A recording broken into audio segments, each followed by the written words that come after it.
नमस्कार। मैं शिक्षा की बात हर शनिवार के इस अंक में शिक्षा से जुड़े सभी शिक्षकों और शिक्षा प्रेमियों का हार्दिक अभिनंदन करता हूं, स्वागत करता हूं। आज हम फिर से शिक्षा के लिए शिक्षकों और बच्चों के कुछ प्रश्नों के साथ उपस्थित हैं।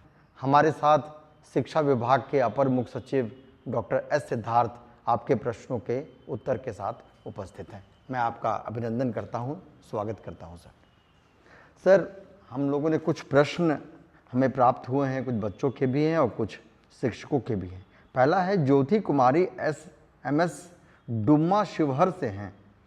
ये कहती हैं सर कि मैंने गौर किया है कि एक दिन 11 बजे रात को आप सक्षमता परीक्षा ट्रांसफ़र का फाइल साइन किए और अगले ही दिन सुबह 8 बजे आपको फ्लाइट उड़ाते देखा गया।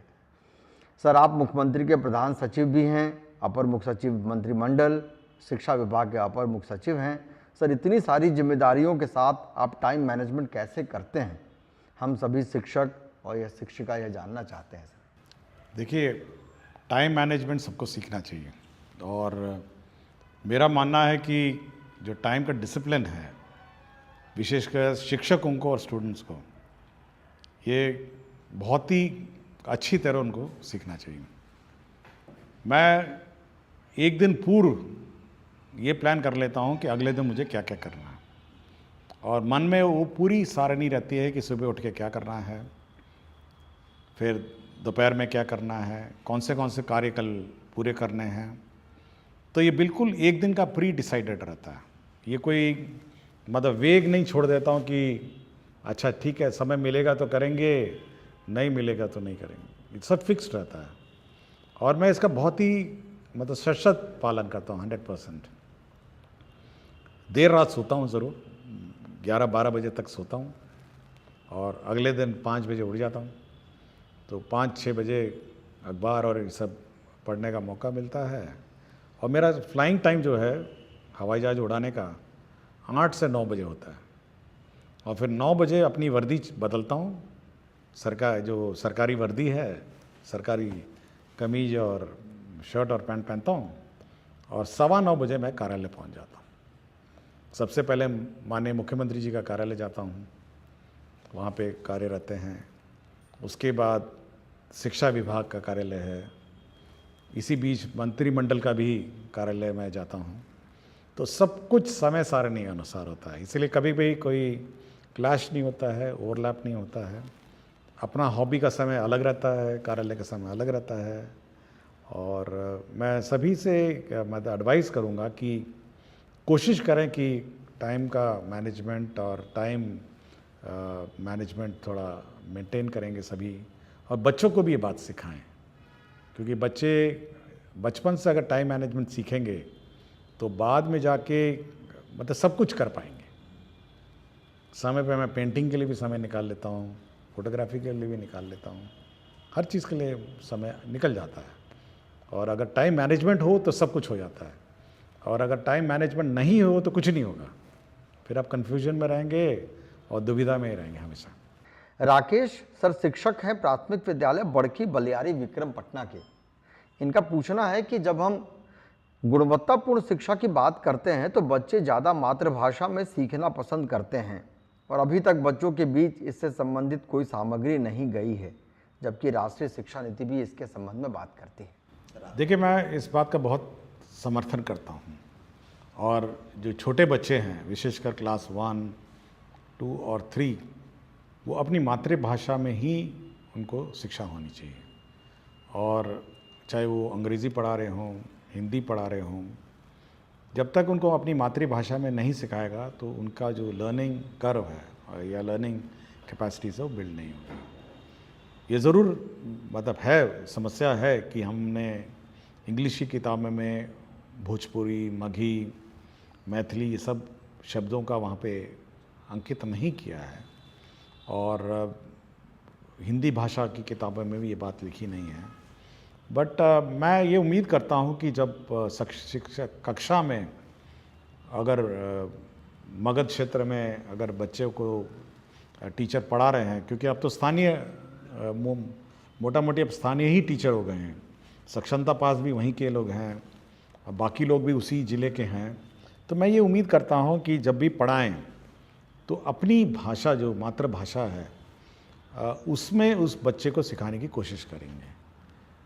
किताबों में ज़रूर ये कमी है, ये मैं एडमिट करता हूँ, और ये बहुत बड़ा चैलेंज है, और इसको बनाने में मतलब मल्टीलिंगुअल किताब बनाने में समस्या लगेगी। बट टीचर कोशिश करें कि भोजपुरी है, बच्चा है तो भोजपुरी में उसको सिखाएं, ए फॉर एप्पल है तो एप्पल को भोजपुरी में सिखाएं, B for ball, C for cat है, जो भी है अपनी भाषा में सिखाएं।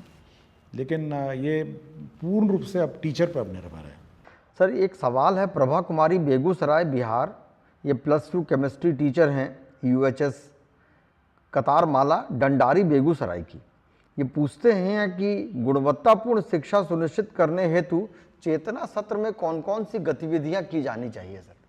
देखिए, चेतना सत्र में वो सब करना है जो आपके किताबों में नहीं है। ये मैं बिल्कुल स्पष्ट किया हूँ बहुत बार कि आपकी जो किताबें में नहीं, जो आपके करिकुलम में है, वो चेतना सत्र का पार्ट नहीं है। मतलब मैथ्स है, इंग्लिश है, हिस्ट्री है, ज्योग्राफी है, वो नहीं। चेतना सत्र में मैं पिछले एपिसोड में भी मैंने कहा कि आप उसको वैल्यूज़ सिखाएंगे, मतलब एक मानवीय जो गुण है वो सिखाने का सत्र है। दूसरा है कि जो आज के दिन में जो अगल बगल चीज़ें हो रही हैं उसको मतलब सेंसिटाइज करने की बात है, उसको न्यूज़ के बारे में, समाचार के बारे में। तीसरा है राष्ट्र के प्रति प्रेम और सम्मान की भावना, जैसे राष्ट्रगान है या राज्य के प्रति प्रेम और सम्मान की भावना है, तो बिहार गीत है। तो ये सब चीज़ें उसको सिखाना है, और एक साथ कतार में खड़े होके प्रार्थना करना, एक साथ और बच्चों को संबोधन, मतलब जब बच्चे कोई ना कोई क्लास में एक बच्चा सुनाता है, कोई भी का वक्तव्य अपना देता है, तो लीडरशिप क्वालिटीज़ हैं, तो ये सब सिखाने का सत्र है। क्लासरूम का जो सब्जेक्ट है वो उससे बहुत ही भिन्न है, और इसलिए मैं बार बार कह रहा हूँ, मैं सभी टीचर से कहता हूँ, क्योंकि हमको हमेशा ये चिंता रहती है, क्योंकि ये पहला सत्र है। अगर टीचर हल्का सा भी लेट हो जाए तो ये सत्र अफेक्ट हो जाता है। देखिए, बाकी सत्र तो बाद में आता है, वो आधा घंटे बाद आता है, अटेंडेंस तो मोटा मोटी इसी बीच में होता है। तो हमको हमेशा ये चिंता रहती है कि चेतना सत्र में लापरवाही नहीं हो, और ये समय पे शुरू हो, समय पे ख़त्म हो। हम लोगों ने माइक, म्यूज़िक सिस्टम, बैंड, सबका लिए हम लोगों ने प्रोविज़न किया हुआ है। इसलिए चेतना सत्र मैं अनुरोध करूँगा टीचर से कि भाई इसको बहुत गंभीरता से लें, और बहुत ही मतलब ये बहुत इंपॉर्टेंट सत्र है। शिक्षक ने पूछा है सर कि NEP 2020 के अनुसार 25-26 तक कक्षा 3 तक के सभी बच्चों को निपुण बना देना है। एक निपुण भारत कार्यक्रम भी चल रहा है सर, अर्थात उन्हें वर्ग सापेक्ष दक्षता प्राप्त करवा देनी है। इस महत्वाकांक्षी उद्देश्य की पूर्ति के लिए विभाग कौन कौन से उपाय कर रहा है? देखिए, सारे कर रहे हैं। देखिए, FLN किट्स हैं अब हमारा, और रिविजन्स हैं, टेस्ट हैं, और जब तक जूनियर क्लासेस में वो निपुण नहीं होंगे, सक्षम नहीं होंगे, तो सीनियर क्लासेस में ड्रॉप आउट्स बहुत बड़ी हो जाएगी। इसलिए जो पहला इनिशियल क्लासेस हैं उस पर ज़्यादा हम लोग का ध्यान है, और एक बार पकड़ ले वो मतलब रफ्तार पढ़ाई और शिक्षा का, तो ड्रॉप आउट्स भी उतना कम हो जाएगा। तो मेन फोकस हम लोग का वही है, वहाँ क्लास 1 to 8। सर एक शिक्षक ने पूछा है सर कि विभाग से कई टोल फ्री नंबर जारी किए गए हैं, परंतु बहुत बार फ़ोन करते रहने पर भी कोई बार उत्तर प्राप्त नहीं होता है, ऐसे में हमें क्या करें? देखिए, टोल फ्री नंबर वही है जो वेबसाइट पे है। विभाग के वेबसाइट पे जो नंबर है वही टोल फ्री नंबर है, और उस टोल फ्री नंबर मल्टीपल वहाँ पे 30 टेबल रहते हैं, 30 लोग उसको उठाते हैं, कॉल को रिकॉर्ड करते हैं, उसका हर आवेदन पत्र चेक होता है, उस पर क्या अनुपालन हुआ चेक होता है। इसलिए मल्टीपल टोल फ्री मत खोजने की कोशिश करिए, आप वेबसाइट में जो टोल फ्री नंबर है उसी को डायल करिए और अपना कंप्लेंट वहीं पे रिकॉर्ड करिए। एक शिक्षक ने पूछा है, कभी कुछ दिन पहले ही आपने कहा कि प्रत्येक शिक्षित व्यक्ति की जिम्मेदारी है कि वो अशिक्षित को शिक्षित बनाए, एक शिक्षक को छोड़कर अन्य शिक्षित व्यक्ति यह कैसे सुनिश्चित कर सकता है? देखिए, ये बाबा साहब डॉक्टर भीमराव अम्बेडकर जी का कथन है, और 14 अप्रैल को एक कार्यक्रम में गया था मैं। उस कार्यक्रम में मुझे किताब मिली थी और किताब के पीछे वाला कथन है जो मैंने पढ़ के सुनाया है।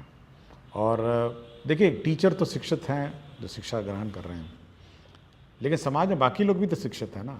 आपके मुखिया जी हैं, वार्ड सदस्य हैं, जीविका हैं, तो सब लोगों का अगर आप शिक्षा प्राप्त करते हैं तो ये आपकी जवाबदेही है और आपकी रिस्पॉन्सिबिलिटी है कि बाकियों को भी आप शिक्षित बनाएंगे।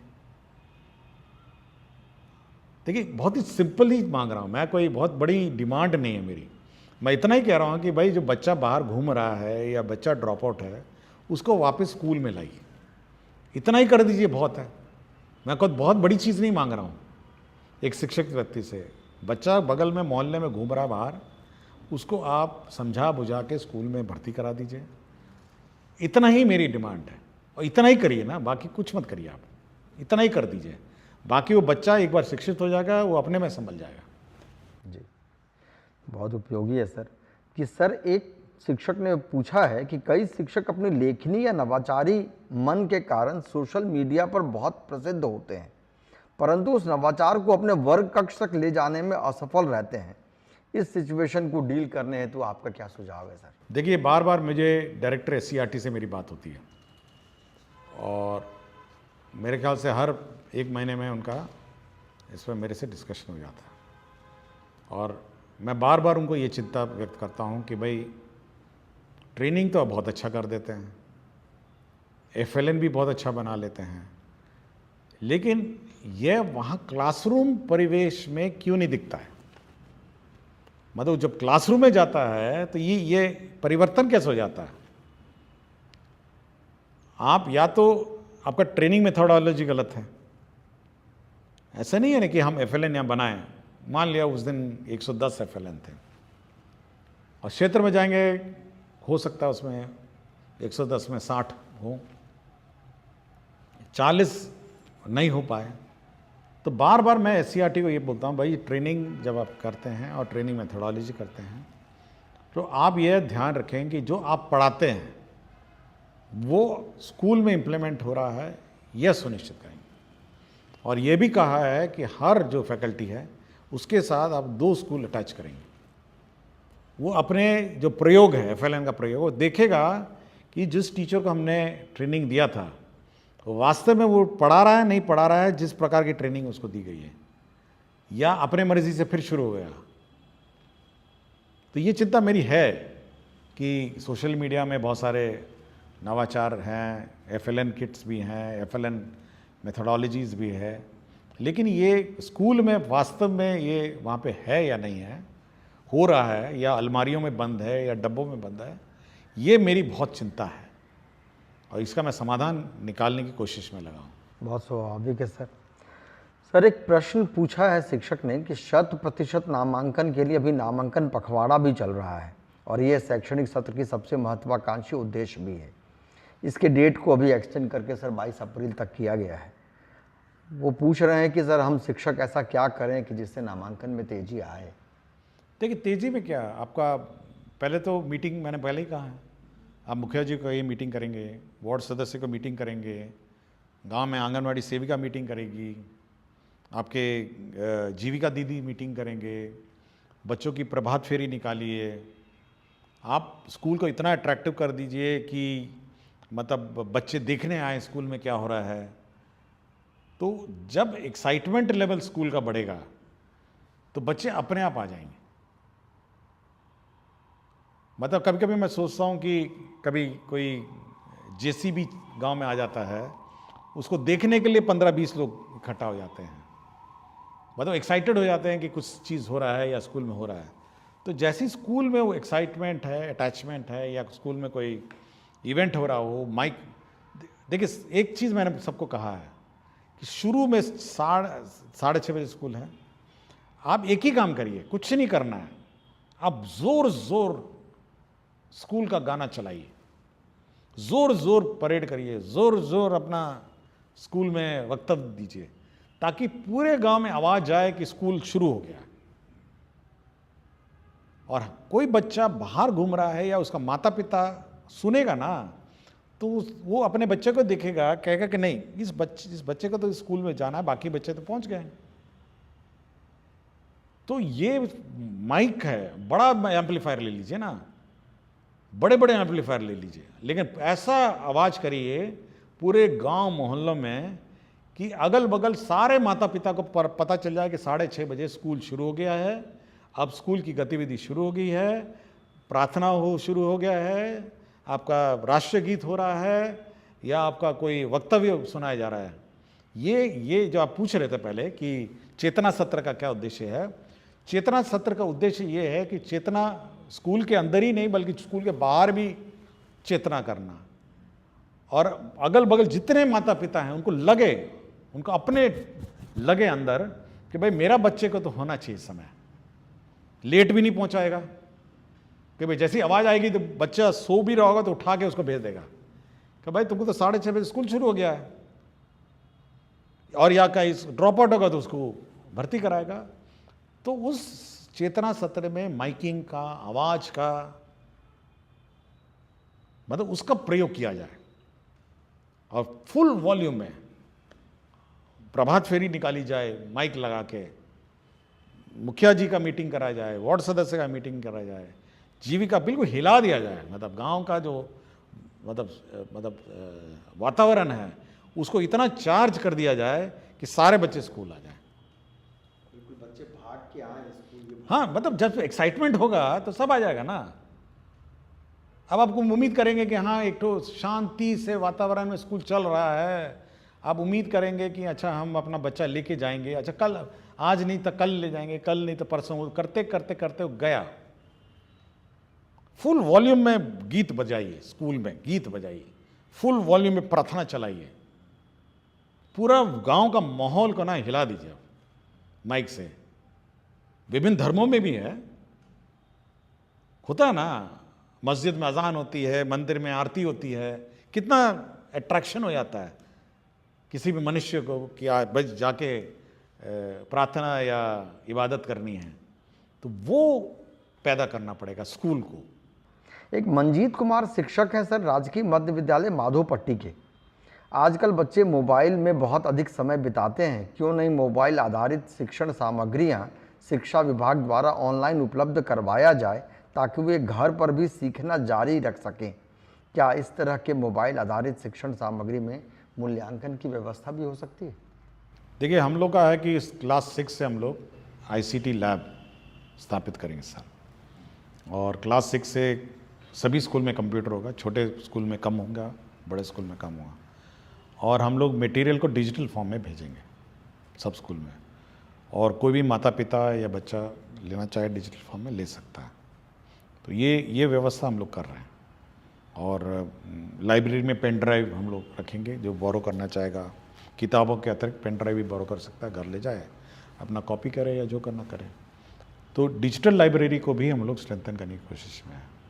तो इस साल हम लोग का यही लक्ष्य है कि ICT लैब हो, डिजिटल लैब हो, और बच्चे मतलब फिजिकल बुक्स के अलावा डिजिटल बुक्स भी बोरो कर सकें, ये हमारी व्यवस्था है। एक बच्ची का प्रश्न है सर, सुहानी कुमारी हैं, कक्षा 4 मध्य विद्यालय माधोपट्टी दरभंगा की। इनका सवाल है सर कि विद्यालयों में बच्चों की ऑनलाइन उपस्थिति दर्ज करने को लेकर कुछ दिन पहले संकल्प लिया गया था, क्या इसी सत्र से बच्चों की ऑनलाइन हाजिरी बनेगी? ये कौन सा क्लास की हैं? ये कक्षा 4 की हैं सर। 4 की हैं, चलिए, ये अट्रैक्ट हो रही हैं चीज़ों के साथ की। कक्षा 4 में भी मतलब डिजिटल एज का जनरेशन है। देखिए, हम लोग ये अवश्य है कि हम लोग ऑनलाइन अटेंडेंस लेंगे, और सबसे प्रथम 1 मई से आपको याद होगा कि हम लोगों ने 30 टैबलेट 30 स्कूल में बांटे हुए हैं और उसकी मॉनिटरिंग कर रहे हैं। तो सबसे पहले हम लोग इस 30 स्कूल में ऑनलाइन अटेंडेंस, मतलब बच्चों का अटेंडेंस करवाएंगे। ये 30 जो स्कूल्स हैं, 5 ज़िले हैं, 5-6 ज़िले हैं, हर ज़िले में 5 हैं, और उसमें इवन फेस रिकग्निशन सॉफ्टवेयर भी बिल्ट इन है। तो बच्चा अपना रजिस्टर करेगा, टीचर भी रजिस्टर करेंगे, और अटेंडेंस, ग्रुप अटेंडेंस होगी बच्चों की और टीचर की भी, और ऑटोमेटिकली वो सॉफ्टवेयर जो है वो इनके लाइब्रेरी फ़ोटो से उस फ़ोटो को मिलान करेगा और टीचर का अटेंडेंस शीट बना देगा और बच्चों का अटेंडेंस शीट बना देगा कि कौन बच्चे उपस्थित हैं, कौन बच्चे उपस्थित नहीं हैं। तो ये 1 मई से ये 30 स्कूल में हम लोग लागू कर देंगे। ये ट्रायल पे चलेगा कुछ दिन, टेक्नोलॉजी नहीं है, लेकिन उसके बाद आपको हर टीचर का attendance automatically optical recognition software से निकल जाएगा और हर बच्चा ग्रुप में भी बैठ के मिड डे मील खा रहा है, उसका फ़ोटो ले लेंगे तो वो ऑटोमेटिकली बता देगा कि कितने बच्चे, कौन बच्चा खा रहा था और कौन बच्चा उस पूरे कतार में मिसिंग है। तो ये सॉफ्टवेयर है। कक्षा 4 की जो सुहानी कुमारी बच्ची हैं, छात्रा है, तो डिजिटल एज में प्रवेश कर रही हैं, तो अब वो कागज़ी अटेंडेंस और फिज़िकल अटेंडेंस का भी युग ख़त्म हो गया है और एक बार ये टेस्ट हो जाएगा तो स्टेट वाइड रोल आउट करेंगे। बहुत बहुत धन्यवाद सर। सभी को नमस्कार। हम अगले शनिवार के साथ पुनः उपस्थित होंगे। धन्यवाद।